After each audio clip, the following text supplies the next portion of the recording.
Talmud tells us that Rabbi Akiva began his career not as a great rabbi, but as the shepherd of Ben Kalba Savua, famously one of the richest men in the whole land of Israel. Ben Kalba Savua's daughter Rachel saw that this shepherd Akiva was a man of gentle spirit and great piety, and she said to him that she would marry him on the condition that he left shepherding to become a rabbi.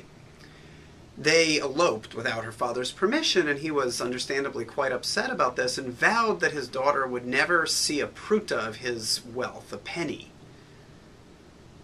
Well, years went by, of course, and unbeknownst to Ben Kalba Savua, Rabbi Akiva had become a great scholar, but he was pining away for his lost daughter, and he couldn't find her. He didn't know where she had gone or what had become of her, and despite having vowed that she would not have any of his wealth, in reality he regretted this decision, and he felt that if only he could have his daughter back, that he would be satisfied. Well, one day a great and well-known scholar came to town, and Ben Kalba Savua lined up with all of the other people of the town who had matters they wanted the scholar's opinion on. And when it was his turn, Ben Kalba Savua approached this scholar, and he said to the scholar, "I made a vow that I wish to be released from." So the scholar asked him, "Well, what was the vow?" And he said, "Well, my daughter married this man, and I didn't approve of the match, and I thought that I could stop them by vowing that if she married him, she could have none of my wealth.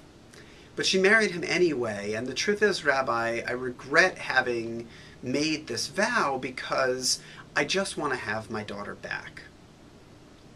Now, the scholar said to him, "Well, sir, if you had known that this man would be a great scholar of Torah, would you have made the vow?" And the man said, "If I had thought even that he could recite the Aleph Bet, I would not have made the vow against my daughter."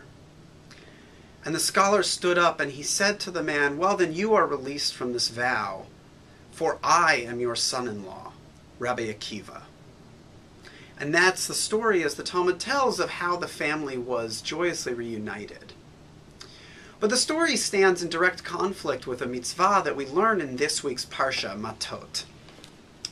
The Torah tells us if a man makes a vow to the Lord or takes an oath imposing an obligation on himself, he shall not break his pledge. He must carry out all that has crossed his lips. The Torah seems to set the expectation that we will carry out our promises, we'll carry out our vows to God no matter what. And yet the story of Rabbi Akiva and his father-in-law illustrates the ways in which the rabbis created opportunities for people to release themselves for these vows if they later found out information that they didn't have, or if they came to regret in some way the vow that they had made. And famously, of course, this leads to the service of Kol Nidre at the beginning of Yom Kippur, when we as a community release ourselves from the commitments we made to God in the preceding year. How do we understand the conflict between the rabbinic practice and what would appear to be a clear biblical mandate? I think what we see here is the rabbis' understanding that although we might strive for a standard in which we would only commit to things that we truly believed in and would carry out all of our commitments, in reality we never have perfect information. There's always things we don't know.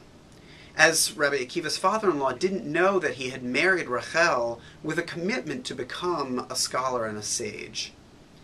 And so the rabbis understood that while the Torah's ideal of fulfilling our vows is one thing, the reality is we sometimes need to be able to say, I made a mistake. We sometimes need permission to go back and reevaluate the choices that we've made. And it's this process of releasing ourselves from vows that gives us that opportunity to start over. Shabbat Shalom.